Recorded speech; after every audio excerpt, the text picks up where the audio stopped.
ನಾವು ಕಲ್ಟ್ ಸಂಭ್ರಮ ಕಲ್ಟ್ ಉತ್ಸವ ಕಲ್ಟ್ ಒಂದು ಟೂರ್ ಅಂತ ಹೇಳ್ಕೊಂಡು ನಾವು ಹಾಕ್ಕೊಂಡು ಎಂಟೈರ್ ಕರ್ನಾಟಕ ನಾವು ಪ್ರವಾಸ ಮಾಡ್ತಾ ಇದ್ದೀವಿ.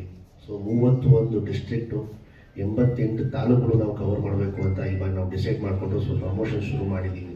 ಆಗಲೇ ನಾನು ಇದು ನಮ್ಮ ವಿಜಯನಗರ ಆಗ್ಬೋದು, ಹಂಪಿ ಮತ್ತು ಬೆಳಗಾಂ ಆಗ್ಬೋದು, ಹಲವಾರು ಡಿಸ್ಟ್ರಿಕ್ಗಳು ಕವರ್ ಮಾಡ್ಕೊಂಡು ಇವತ್ತು ನಾನು ಧಾರವಾಡ ಬಂದಿದ್ದೀನಿ. ಸೊ ತುಂಬ ಖುಷಿ ಆಗ್ತಿದೆ. ಏನಾದರೂ ದಯವಿಟ್ಟು ನನ್ನ ಪ್ರಶ್ನೆ ಇದ್ದರೆ ದಯವಿಟ್ಟು ಕೇಳ್ಬೋದು ಸರ್. ಕಲ್ಟ್ ಅಂತಕ್ಕಂಥ ಸಿನಿಮಾ ಇದೆ, ಶೀರ್ಷಿಕೆ ಭಾಳ ವಿಶೇಷವಾಗಿರ್ತಕ್ಕಂಥದ್ದು. ಕಲ್ಟ್ ಅಂದ್ರೆ ಏನು, ಅಥವಾ ಈಗ ಆ ಶೀರ್ಷಿಕೆ ನಿಮ್ಮ ಕಥಾ ಹಂದ್ರಕ್ಕೆ ಏನು ಹೊಂದಿಕೆ ಆಗುತ್ತಾ ಇಲ್ವಾ ಅಂತ? ನೀವು ಕಲ್ಟ್ ಟೈಟಲ್ ಬಗ್ಗೆ ಕೇಳ್ತೀರಾ ಸರ್, ಕತೆ ಬಗ್ಗೆ ಕೇಳ್ತೀರಾ? ಇಲ್ಲ, ಟೈಟಲ್ ಬಗ್ಗೆ, ಕತೆ ಬಗ್ಗೆ ಎರಡು. ಅದಕ್ಕೆ ನಿಮ್ಮ ಕಥಾ ಹಂದ್ರಕ್ಕೂ ಮತ್ತು ಆ ಕಲ್ಟ್ಗೂ ಎರಡು. ಫಸ್ಟ್ ಕಲ್ಟ್ ಬಗ್ಗೆ ಹೇಳ್ಬಿಡ್ತೀನಿ ಸರ್. ಕಲ್ಟ್ ಅಂದರೆ ಅದು ಎರಡನೇ ಅರ್ಥ ಬಂದ್ಬಿಟ್ಟು ಮಾಸ್. ಇವಾಗ ನಾವು cult cinema, cult songs, cults ಅಭಿಮಾನಿಗಳು ಏನಂತೀವೋ, ಸೊ ಆ ರೀತಿಯಲ್ಲಿ ಅದು ಕಲ್ಟ್ದು ಎರಡನೇ ಅರ್ಥ ಮಾಸ್ ಅಂತ ಬರುತ್ತೆ. ಇನ್ನೊಂದು ಅರ್ಥ ಕಲ್ಚರ್ ಅಂತ ಬರುತ್ತೆ ಕಲ್ಟ್ದು. ಅದು ಅರ್ಥ ಒಂದು. ಎರಡನೇದು ಕತೆ ಬಗ್ಗೆ ಹೇಳಬೇಕು ಅಂದರೆ, ಈ ಕತೆ ಪ್ರತಿಯೊಬ್ಬರ ಮನಸ್ಸಿಗೂ ಹತ್ತಿರವಾದಂಥ ಕತೆ ಇದು. ಇದು ನಾನೇನು ಹೊಸದಾಗಿ ಏನು ಕತೆ ಮಾಡಿಕೊಂಡು ಅವ್ರಿಗೆ ಅರ್ಥ ಮಾಡಿಸ್ಬೇಕು ಅಂತ ಏನಿಲ್ಲ. ಪ್ರತಿಯೊಬ್ಬರ ಜೀವನದಲ್ಲಿ ನಡೆದಿರೋ ಘಟನೆ ಸಹ ಇದು. ಈಗ ನಾನು ಹೇಳಿದ್ರೆ ಏನು ಹಿಂಗೆ ಹೇಳ್ತಾವನಲ್ಲ ಅಂತ ಅನ್ಸ್ಬಹುದು. ಸಿನಿಮಾ ನೋಡಿದಾಗ ನಿಮ್ಗಳಿಗೆ ಗೊತ್ತಾಗತ್ತೆ. ಒಂದು ವಯಸ್ಸು ತಕ್ಕಂಗೆ ಏನೋ ಈ ಥರ ಒಂದು ಇನ್ಸಿಡೆಂಟ್, ಈ ಥರ ಒಂದು ಫೀಲಿಂಗು ಪ್ರತಿಯೊಬ್ಬ ಹುಡುಗಿ ಅವ್ರ ಜೀವನ ನಡೆದಿರುತ್ತೆ. ಸೊ ಅದಕ್ಕೆ ಹಾಗಾಗಿ ಆ ಇಮೋಷನ್ಸ್ನ ನಾವು ಇಟ್ಕೊಂಡು ಈ ಸಿನಿಮಾ ನಾವು ಮಾಡಿರೋದು.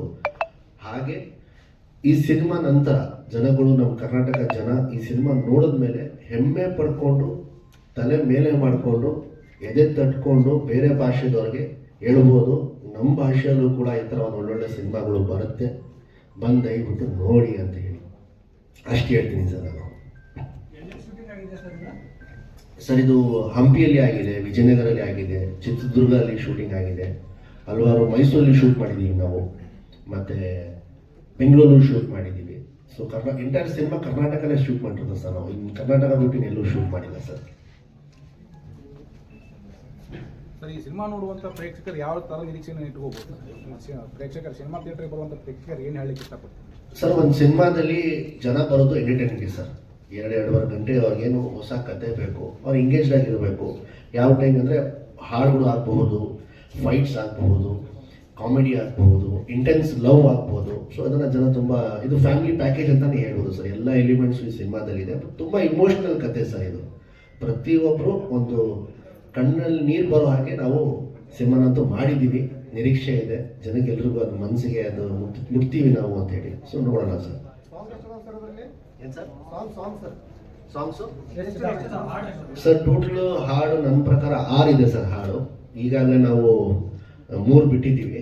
ಅಯ್ಯೋ ಶಿವನೇ ಹಾಡು ತಾವೆಲ್ಲರೂ ಕೇಳಿರ್ತೀರ, ತುಂಬ ಬ್ಲಾಕ್ ಬಸ್ಟರ್ ಹಿಟ್ ಆಗಿದೆ ಹಾಡೋದು. ಅದಾದಮೇಲೆ ನಾವು ಬ್ಲಡಿ ಲವ್ ಅಂತ commercial song, dance number song ಬಿಟ್ವಿ, ಅದನ್ನು ಚೆನ್ನಾಗಿ ವರ್ಕ್ ಆಯಿತು.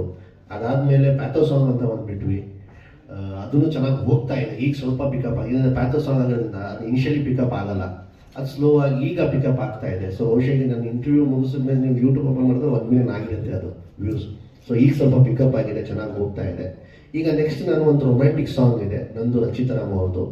ಸೊ ಅದನ್ನು ಡಿಸೆಂಬರ್ ಕೊನೆ ನ್ಯೂ ಇಯರ್ ಮುಂಚೆ ನ್ಯೂ ಇಯರ್ಗೆ ನಾವು ಬಿಡಬೇಕಂತ ಡಿಸೈಡ್ ಮಾಡಿದ್ದೀವಿ.